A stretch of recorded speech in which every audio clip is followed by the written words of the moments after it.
The sleeping giants, the great hall of the Galactic Concord, stretched across 10,000 kilometers of living crystal, and Ambassador Alara Vance had never felt smaller in her entire life. She stood at the center of that impossible chamber, while giants looked down upon her with eyes that had witnessed the birth and death of stars. The Valkyrie delegate towered above her like a mountain made of light and ancient metal, his voice rolling through the chamber like distant thunder as he spoke words that would condemn billions to death. The devouring swarm approaches from the outer rim, he announced to the assembled representatives of 4,000 civilizations, and its path will take it through the territories claimed by the human species. We have calculated the losses and determined them acceptable. Alara felt her heart stop beating for a moment as the meaning of those words sank into her mind. 12 billion people lived in those colonies, and this creature had just sentenced them all to die with less emotion than a human might show when swatting a fly. "You cannot be serious," she said, and her voice echoed through the crystal chamber with a strength that surprised even herself. "Those are living beings you are talking about. Families and children and dreams that deserve protection." The Seraphec's representative drifted forward on wings of pure energy, her form shifting between 1,000 different shapes as she regarded the tiny human with something between pity and contempt. "Little creature," the Seraphex whispered in a voice like singing glass, "your species has existed for merely 200,000 years. You have spread to only 12 star systems. You contribute nothing of value to the Concord, and you consume resources that could serve greater purposes. The mathematics are clear, and the decision is final." From the shadows at the far end of the chamber, something darker and older than the others stirred. The umbral throne had not spoken in 10,000 years, but now its voice filled the hall like the cold emptiness between galaxies. The humans were a mistake, the umbral throne declared, a species of chaos and emotion that should never have been permitted to leave their birth world. Let the swarm cleanse them from existence, and let us speak of this no more. Alara looked around the chamber at the assembled representatives of the elder races. She saw the crystalline minds floating in their geometric formations and the void, walkers wrapped in cloaks of darkness, and 1,000 other species that humanity had once dreamed of meeting as friends and equals. None of them would meet her eyes. None of them would speak in defense of her people. To them, humanity was nothing more than an inconvenience to be removed. "We trusted you," Alara said quietly, and something in her voice made several of the nearer delegates step backward. "We came to you with open hands and hopeful hearts because we believed that civilization meant compassion and that wisdom meant kindness. We were wrong." The Valkyrie delegate made a sound that might have been laughter. "Trust is for children who do not understand how the universe truly works. Power is the only truth that matters across the long ages, and your species has none. Go home, little human, and make peace with your end." Alara turned and walked from the chamber without another word. Her footsteps echoed against the crystal floor as she made the long journey back to her ship. And with each step she felt something changing inside her chest. It was not despair that filled her heart as she left that place of cold immortals and ancient cruelty. It was not fear or sadness or any of the gentle emotions that humanity was known for. What grew inside Ambassador Alara Vance as she walked away from the Galactic Concord was something far older and far more dangerous. It was rage. The journey back to Earth took 3 weeks, through the swirling colors of hyperspace, and during that time Alara prepared her report for the United Terran Assembly. She recorded every word that had been spoken and every dismissive gesture that had been made and every moment of contempt that the elder races had shown toward her people. When her ship finally emerged above the blue and green jewel of humanity's birth world, Alara felt tears running down her cheeks. Not tears of sorrow, but tears of fierce protective love for the world below and all the worlds beyond where human beings had built their homes and raised their children and dared to dream of a future among the stars. The assembly chamber in Geneva was filled to capacity when Alara delivered her report. Every nation of Earth had sent representatives, and every colony had tuned in through quantum links that spanned the light years between human worlds. They have abandoned us, Alara told them, and her voice carried the weight of everything she had witnessed. The Galactic Concord has declared our people expendable and our deaths acceptable. They see us as nothing more than insects to be swept aside when we become inconvenient. Silence filled the chamber as the truth of her words sank into the hearts of every human being who heard them.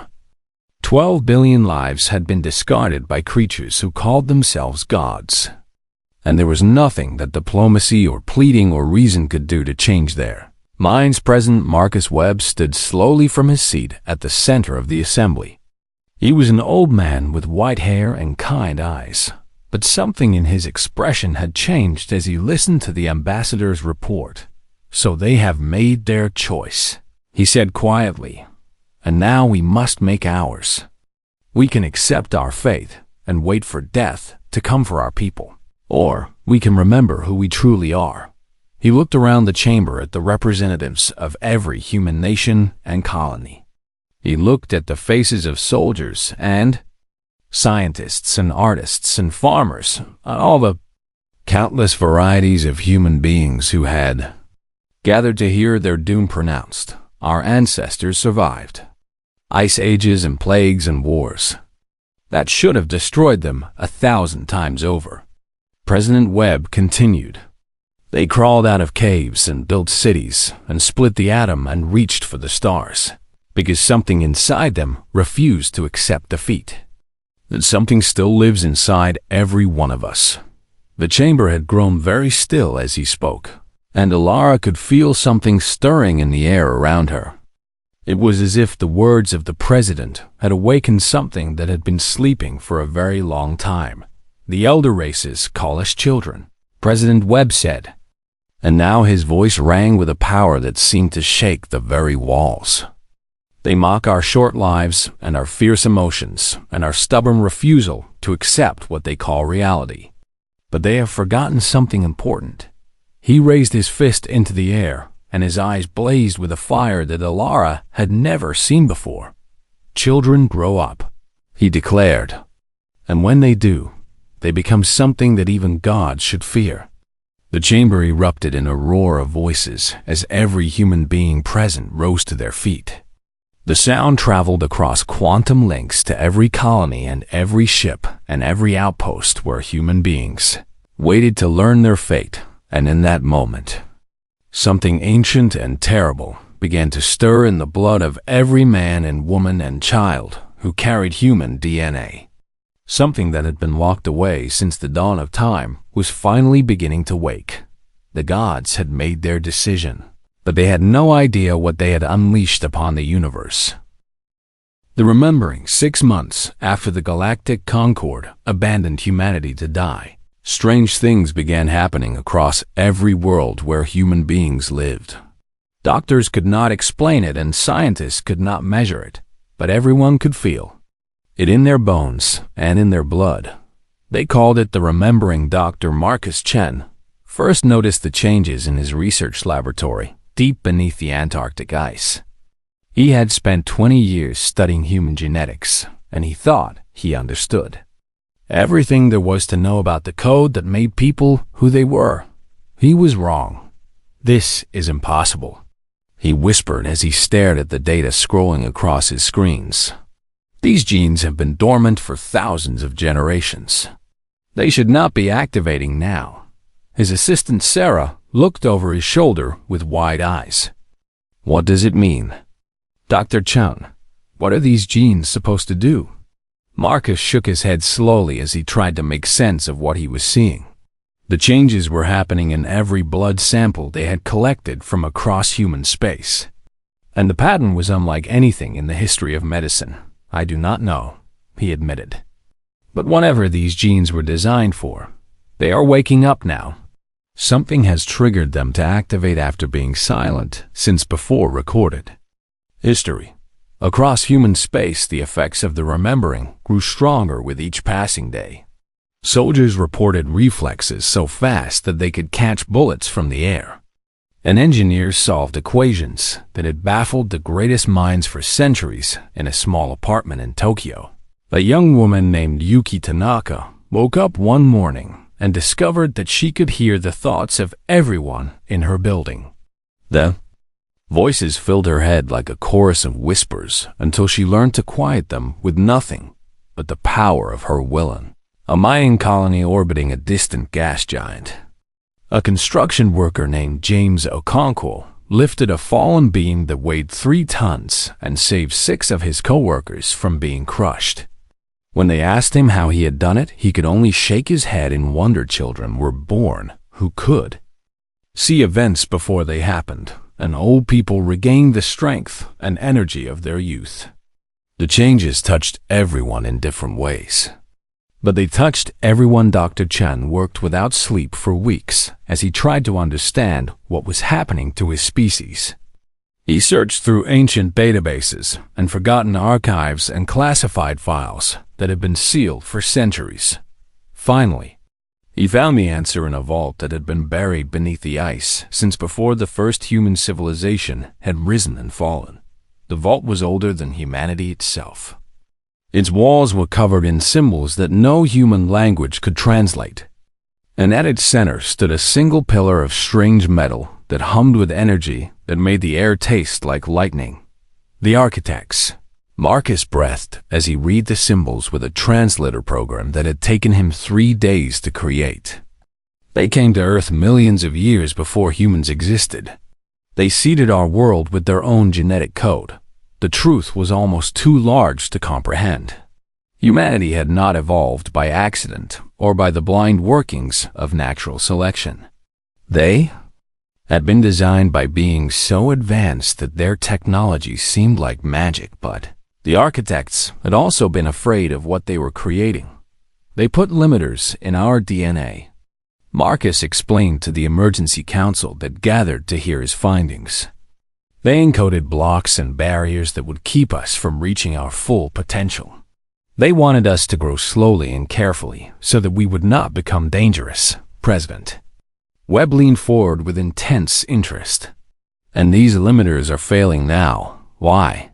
Marcus pulled up a display showing the genetic changes spreading through human space.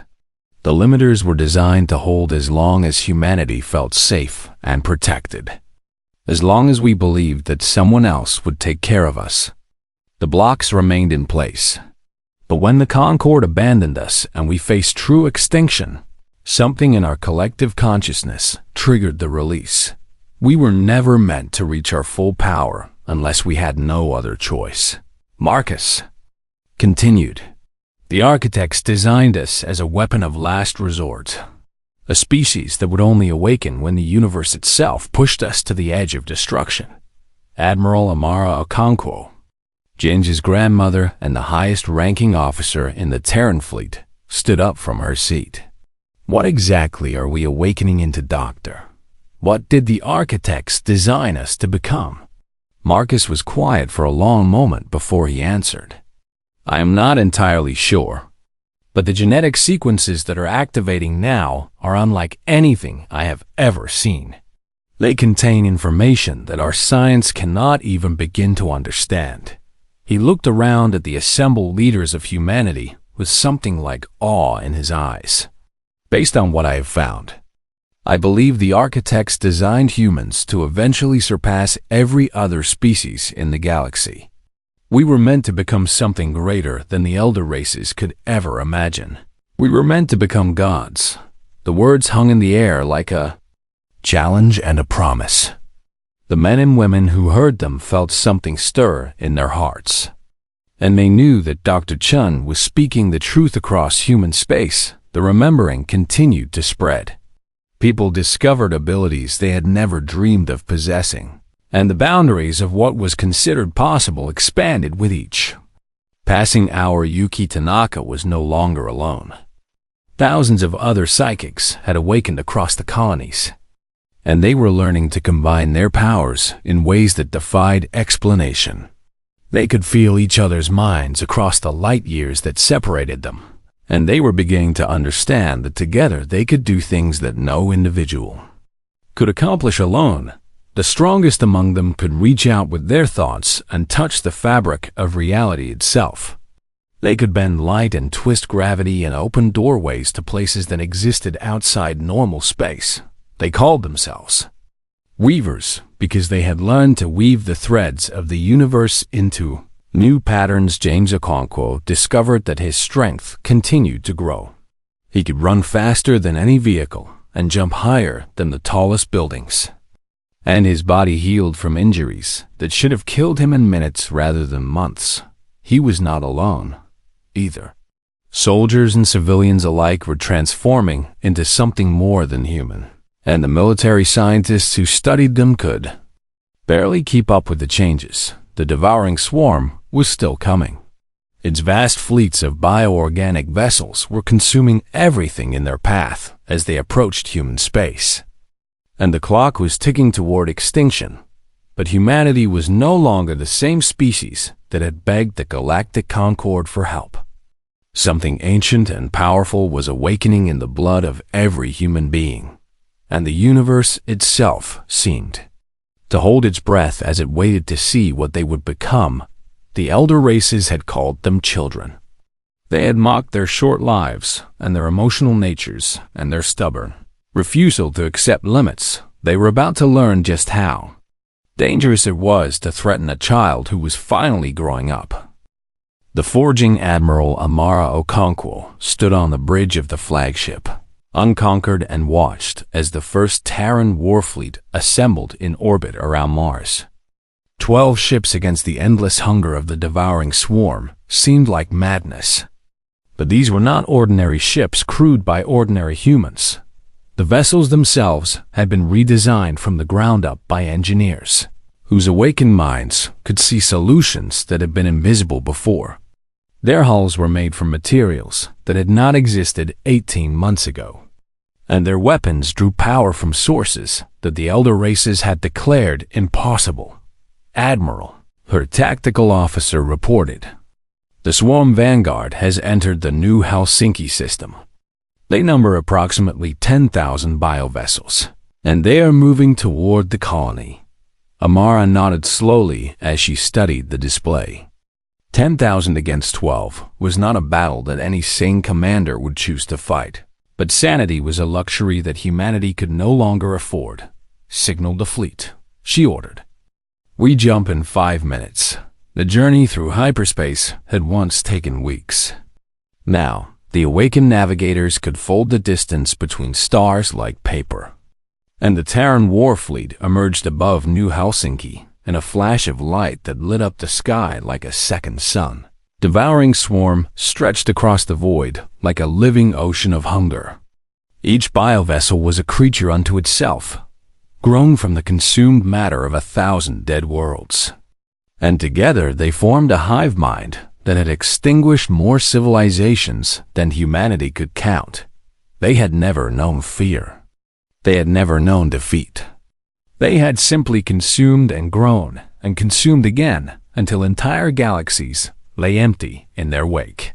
"Weapons free," Admiral Okonkwo commanded. "Show them what we have become." The battle that followed would be remembered for as long as the universe endured.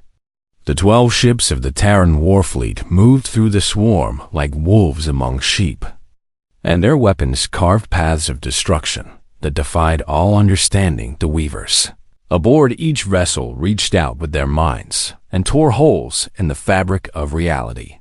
Biovessels that had survived the death of stars simply ceased to exist as the psychics unmade them at the molecular level. Soldiers empowered armor launched themselves into the void and fought hand-to-hand against creatures that towered above them like mountains. Their awakened bodies shrugged off wounds that would have killed normal humans 100 times over. and their strength allowed them to tear through organic hulls like paper. James Okonkwo led the assault on the largest hive ship. He crashed through its outer membrane with nothing but his fists and carved a path toward its central brain, leaving a trail of dead defenders behind him. "Is this the best you can do?"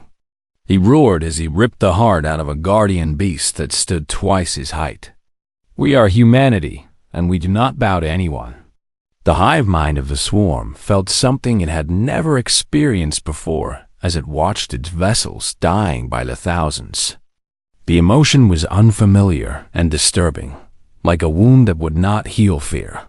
The devouring swarm was learning to feel fear. Yuki Tanaka sat at the center of the Weaver Circle aboard the Unconquered. Her eyes glowed with power as she and her fellow psychics combined their minds into a single weapon of unimaginable force.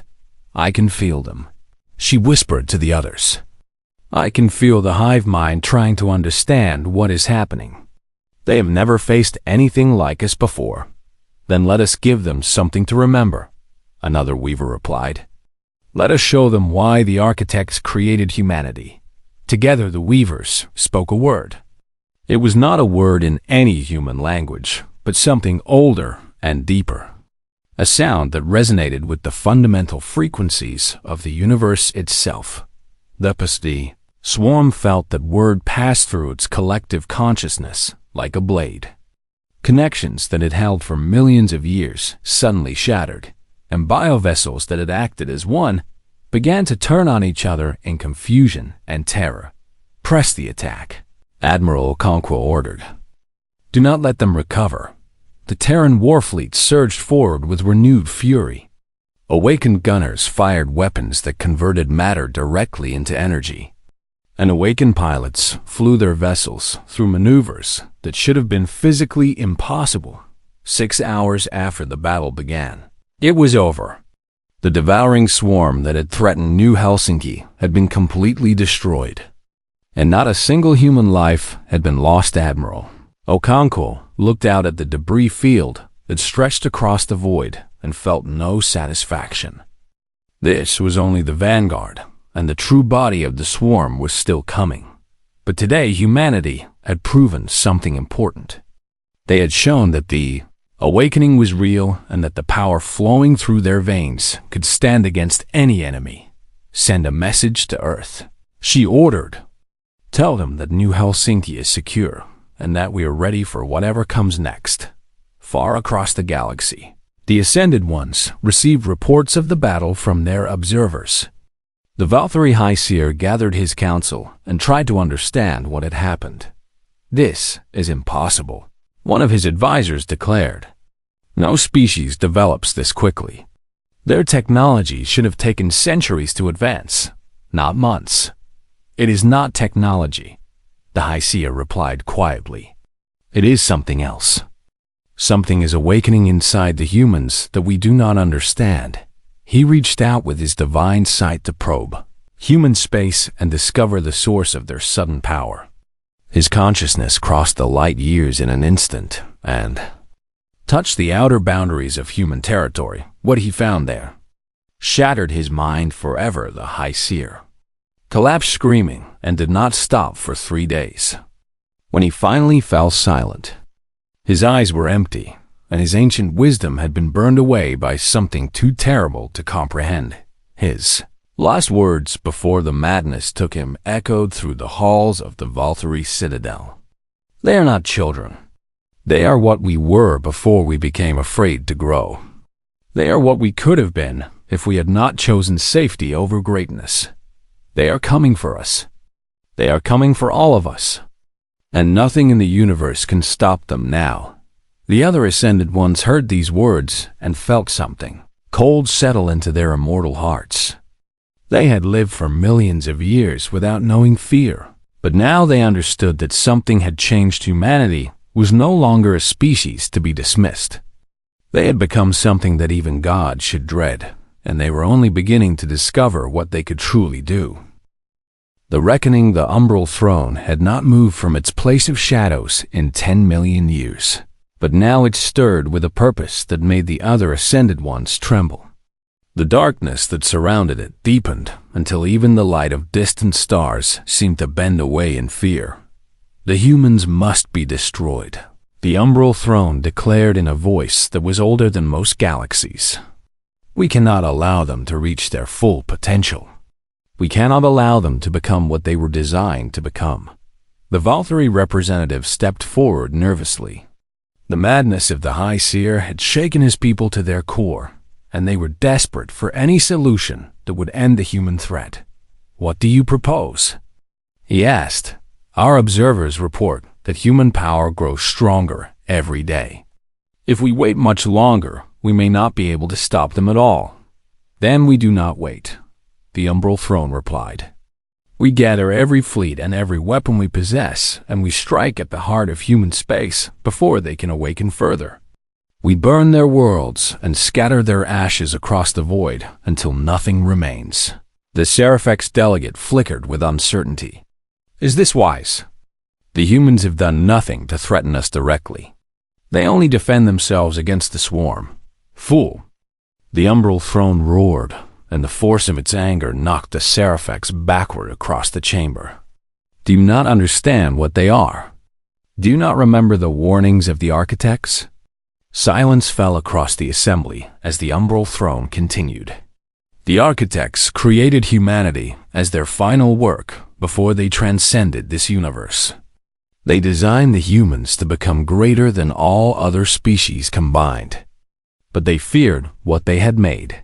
They placed limiters on human potential because they knew that an unleashed humanity would reshape the entire cosmos. They knew that the humans would not stop growing until they had surpassed everything that came before. We were meant to guide them," the umbral throne admitted. "We were meant to teach them slowly and carefully so that they would use their power wisely. Instead, we abandoned them and triggered the very awakening we were supposed to prevent. Now there is only one option left. We must destroy them before they destroy everything we have built." The order went out across the galaxy, and 300 ascended war fleets began their journey toward Sol. Each fleet contained ships that could crack planets and weapons that could extinguish stars. And together, they represented more destructive power than had ever been gathered in one. Place Admiral Jin Tanaka received the reports of the approaching armada and felt no fear. He had undergone the final stage of awakening 3 weeks ago, and the man who had once commanded a single destroyer now existed partially outside normal space and time. "Let them come," he said quietly. "We are ready."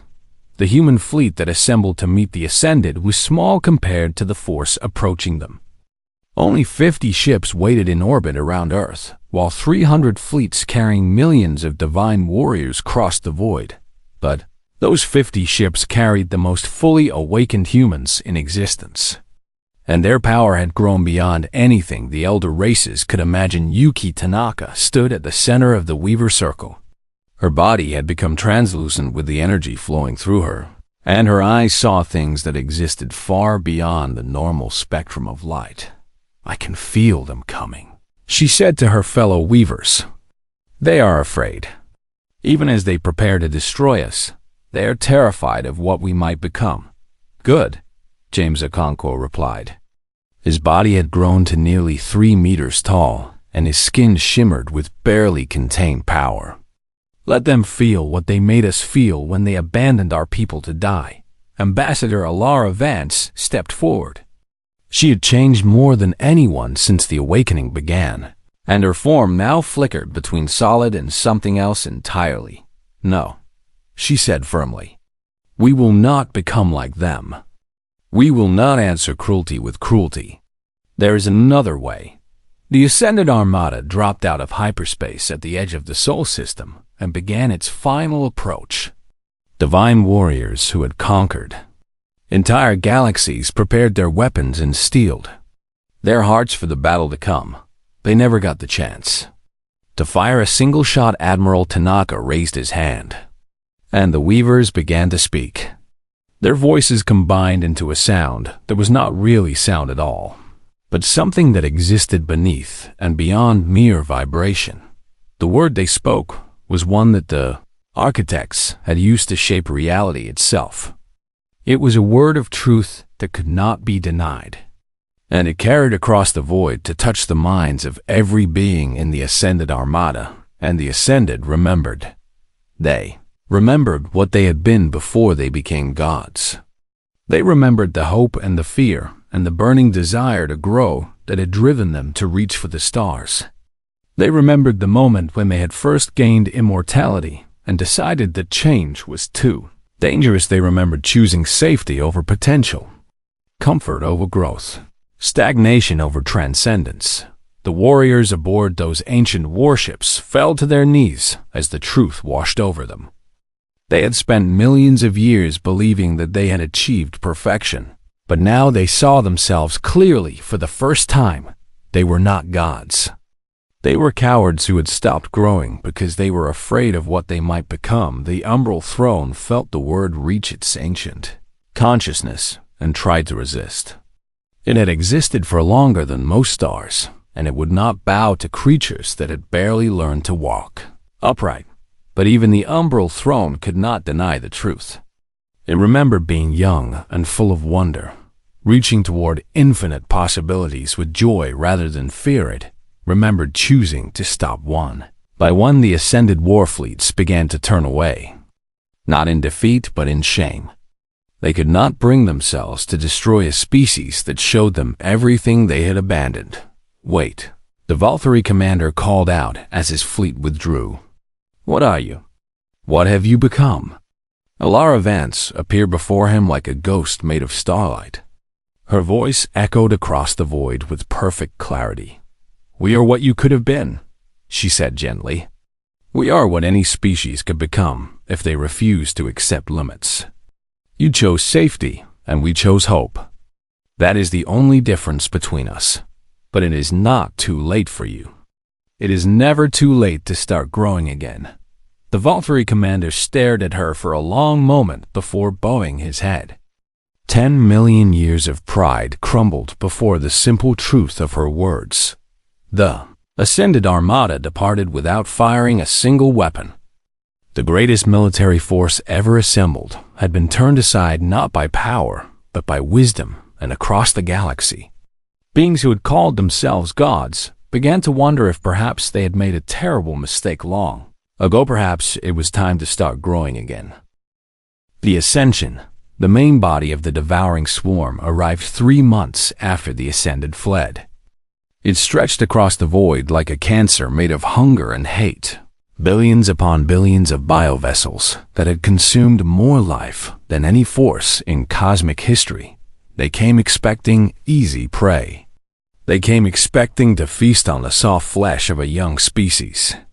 They had no idea what was waiting for them. 12 weavers volunteered for the mission. They were the strongest of all the awakened psychics, men and women who had transcended the boundaries of normal human existence and become something that had existed between mortal and divine. Yuki Tanaka led them. She had been the first to awaken, and she had grown the most powerful. Her body had become pure energy held in human shape by nothing but her will, and her mind could touch every corner of the galaxy if she wished. Are you ready? Admiral Okonkwo asked as the 12 prepared to depart.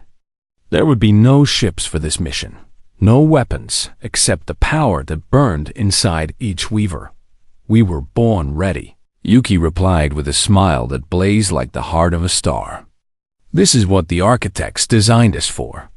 This is our purpose. The 12 weavers vanished from human space and reappeared at the center of the swarm. They did not attack the biovessels that surrounded them.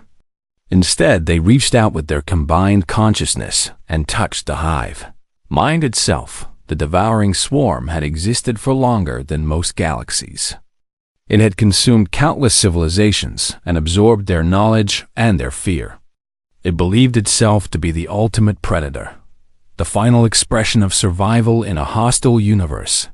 It had never encountered anything like the human weavers. We see you.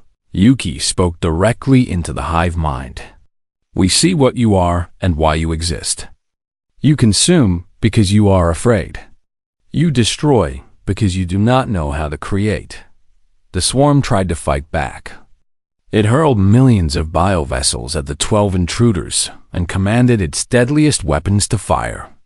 But the Weavers simply existed outside the space, where those attacks could reach them. You have eaten civilizations that could have taught you wonders, Yuki continued. You have destroyed species that could have been your friends. All because you were afraid that anything different might be a threat. We are not going to destroy you. We are going to show you something you have never seen before. The 12 Weavers opened their minds completely and poured everything they felt into the hive consciousness. They shared the joy of a child's first steps and the comfort of a mother's embrace. They shared the thrill of discovery and the satisfaction of creation. They shared love. They shared hope. They shared all the beautiful things that made existence worth living. The devouring swarm had consumed countless minds across the ages, but it had never truly understood what those minds contained. It had taken memories and knowledge, but never the essence of what made life precious. Now it understood. Now it felt. Now it knew what it had been destroying for billions of years. The scream that erupted from the hive mind echoed across dimensions. It was a scream of horror and grief and unbearable guilt as the swarm finally comprehended the magnitude of its crimes. It had eaten beauty.